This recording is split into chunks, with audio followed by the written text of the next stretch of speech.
Hello এসিসিয়ান, আসসালামু আলাইকুম। আজকে আমি তোমাদের সাথে অক্টাল এবং হেক্সাডেসিমেল সংখ্যা পদ্ধতির বিয়োগ নিয়ে আলোচনা করব। পূর্বের ক্লাসে আমরা অক্টাল এবং হেক্সাডেসিমেলের যোগ সম্পর্কে, হেক্সাডেসিমেল সংখ্যা পদ্ধতির যোগ সম্পর্কে শিখেছি এবং এর এমসিকিউ সলভ করছি, যেগুলো বিগত বছরগুলোতে পরীক্ষা আসছে। তা আজকে আমরা অক্টাল এবং হেক্সাডেসিমেল সংখ্যা পদ্ধতির বিয়োগ শিখব এবং সেখান থেকে যে বিগত বছরগুলোতে যে এমসিকিউ কোশ্চেনগুলো আসছে সেগুলো আমরা সমাধান করতে শিখব। তো অক্টাল এবং হেক্সাডেসিমাল সংখ্যা পদ্ধতি কি বা কোন অঙ্কগুলো নিয়ে গঠিত, এগুলো আগের ক্লাসে আলোচনা করছে। তো এখন আমরা শুরু করব। অক্টাল এবং হেক্সাডেসিমাল সংখ্যা পদ্ধতির বিয়োগ করার আগে আমরা একটা দশমিক সংখ্যা পদ্ধতির বিয়োগ দেখে আসবো, যেটা প্রচলিত সংখ্যা পদ্ধতির বিয়োগ। আমরা যে সংখ্যা পদ্ধতিগুলো অ্যাজ ইউজুয়াল ইউজ করি, দশমিক সংখ্যা পদ্ধতিকে আমরা যে সংখ্যা পদ্ধতিগুলো ইউজ করি 0 থেকে 9 পর্যন্ত যে অঙ্কগুলো ব্যবহার করা হয় যে সংখ্যা পদ্ধতিতে, ওই সংখ্যা পদ্ধতিকে দশমিক সংখ্যা পদ্ধতি বলে। সো দশমিক সংখ্যা পদ্ধতির বিয়োগ করব, যে কোনো বিয়োগ আমরা স্বাভাবিক প্রক্রিয়ায় করব।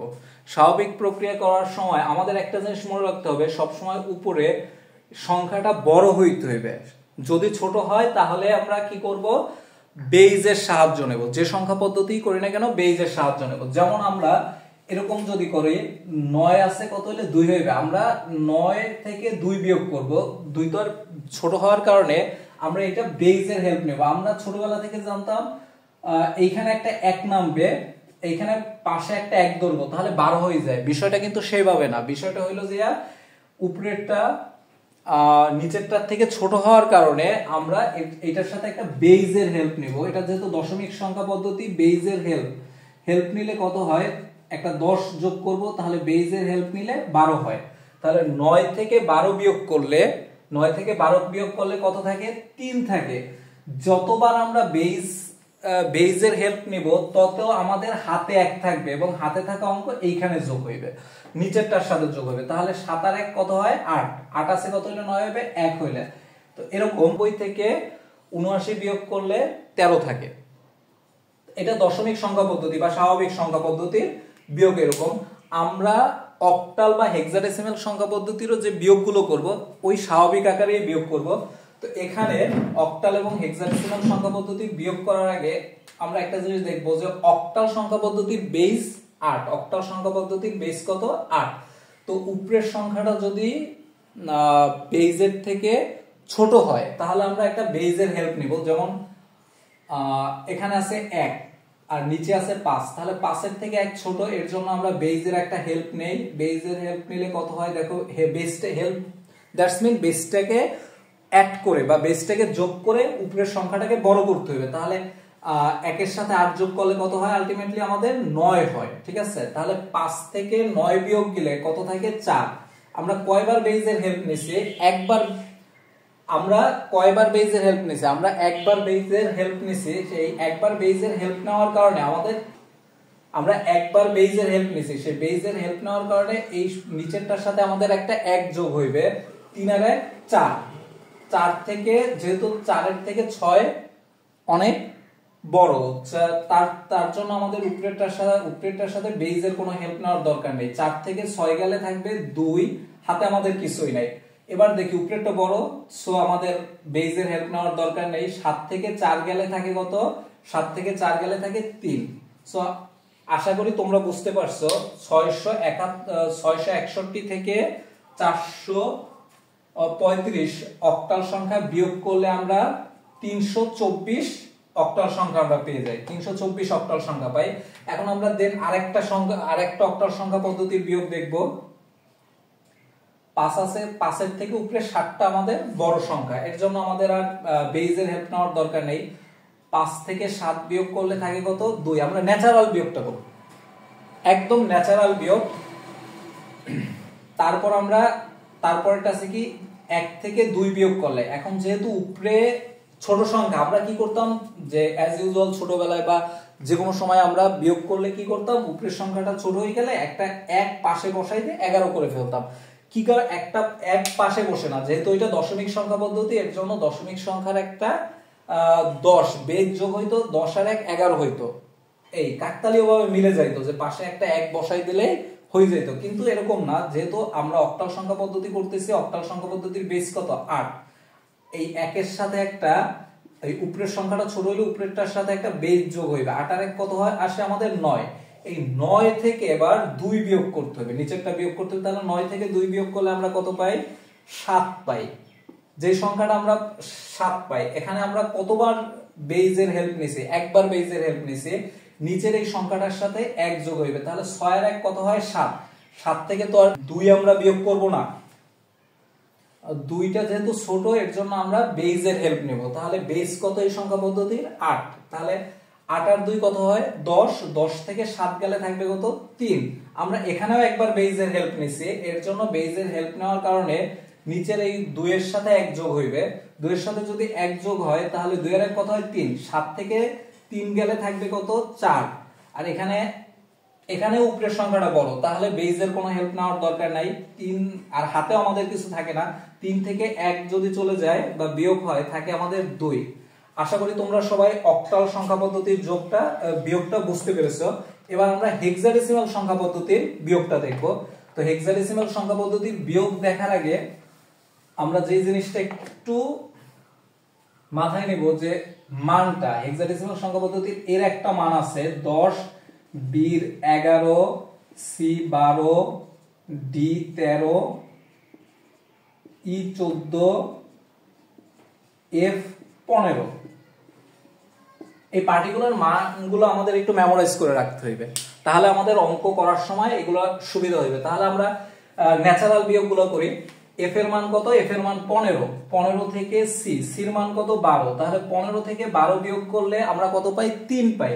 সেই 3 যে 3টা আমরা কি করব, নামাবো। উপরেরটাও এখন বড় সংখ্যা, তা এর জন্য ইটাও বড় সংখ্যা, এর জন্য বেজের আর কোনো হেল্প নেওয়ার আমাদের দরকার হচ্ছে না। ইর একটা মান আছে, ইর মান কত, 14।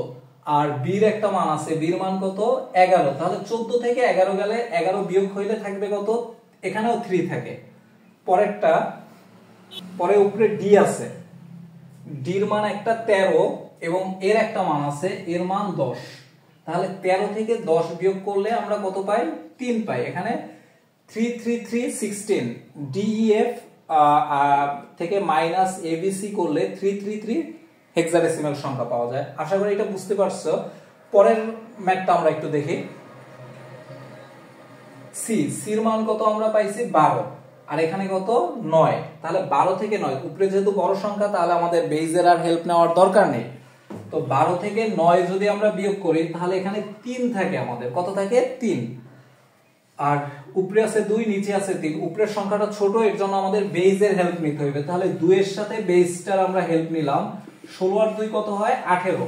তো 18 থেকে আমাদের 3 যদি আমরা বিয়োগ করে দেই, 18 থেকে 3 বিয়োগ করলে আমাদের কত থাকে, 15 থাকে। 15টা যেহেতু বেজের থেকে কি ছোট, এর জন্য 15টা নেমে যাবে। 15 তো আর হেক্সাডেসিমাল সংখ্যা নামে না, 15 এর একটা নিজস্ব মান আছে। 15 এর মান কত, এফ।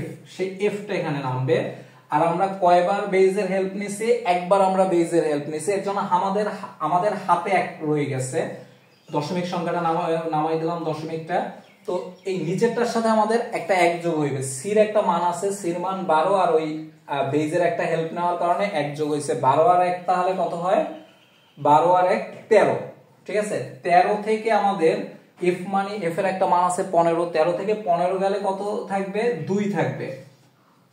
যেহেতু উপরেরটায় আমাদের বেজের কোনো হেল্প নেওয়ার দরকার হয় না, এর জন্য আমাদের হাতেও কিছু থাকবে না। ডির মানটাও বড় এর থেকে, তা এখনো আমাদের বেজের কোনো হেল্প নেওয়ার দরকার পড়বে না, বা হাতেও আমাদের কিছু থাকে না। তো ডির একটা মান আছে, ডির মান 13, আর এর একটা মান আছে 10। 13 থেকে যদি 10 চলে যায়, তাহলে থাকে কত, 3 থাকে। পরেরটা 8, 9 থেকে যদি 8 চলে যায়, যেহেতু হাতে কিছু নাই, 9 থেকে যদি 8 চলে যায়, তাহলে হাতে 1 থাকে। আশা করি তোমরা এই অক্টাল এবং হেক্সাডেসিমাল সংখ্যা পদ্ধতির বিয়োগগুলো বুঝতে পারছো। এখন আমরা এমসিকিউ গুলো আলোচনা করব, বিগত বছরগুলোতে যে এমসিকিউ এই রিলেটেড আসছে।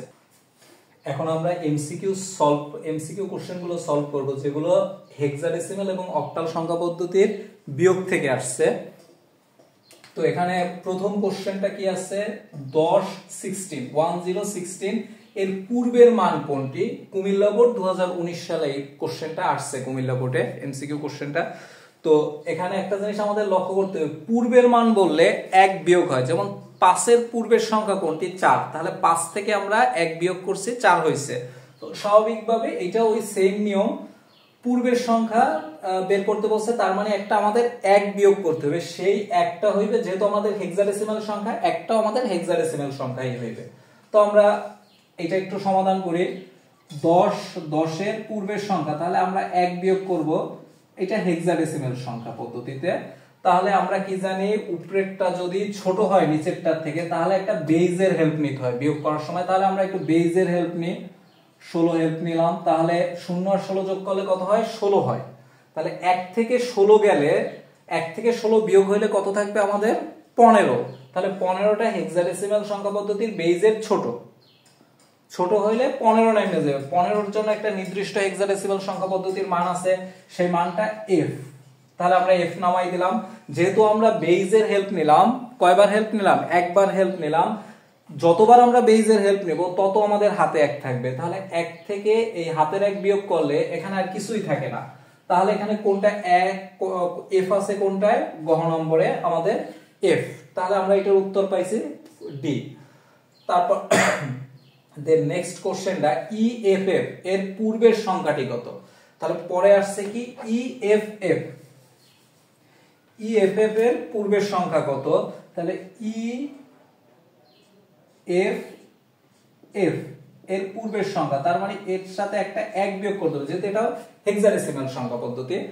তো এটা পূর্বের সংখ্যা, তাহলে আমরা একটা 1 বিয়োগ করব। তাহলে 1 বিয়োগ করলে f এর মান আমরা জানি কত, 15। f এর মান কত জানি, 15। 15 থেকে 1 বিয়োগ করলে, যেহেতু ওইটা উপরেরটা বড়, আমাদের বেজের কোনো হেল্প নেওয়া লাগতেছে না, 15 থেকে 1 বিয়োগ করলে থাকবে 14। 14 এর একটা মান আছে হেক্সাডেসিমালে, 14 এর একটাই আছে প্রতীক বা অঙ্ক আছে, এটা হলো এটা নেমে গেল।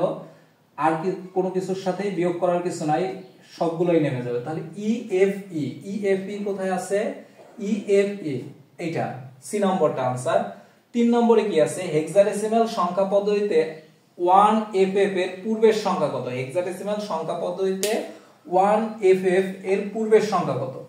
তাহলে আমরা একটু কি করি, এটা একটা পূর্বের সংখ্যা যেহেতু বলছে, তাহলে 1 আমাদের বিয়োগ করতে হবে। 1FF আমরা একটু রাফ করে নেই, এর পূর্বের সংখ্যা, জাস্ট তোমাদের বোঝানোর জন্য আমরা একটু রাফ করে নিচ্ছি।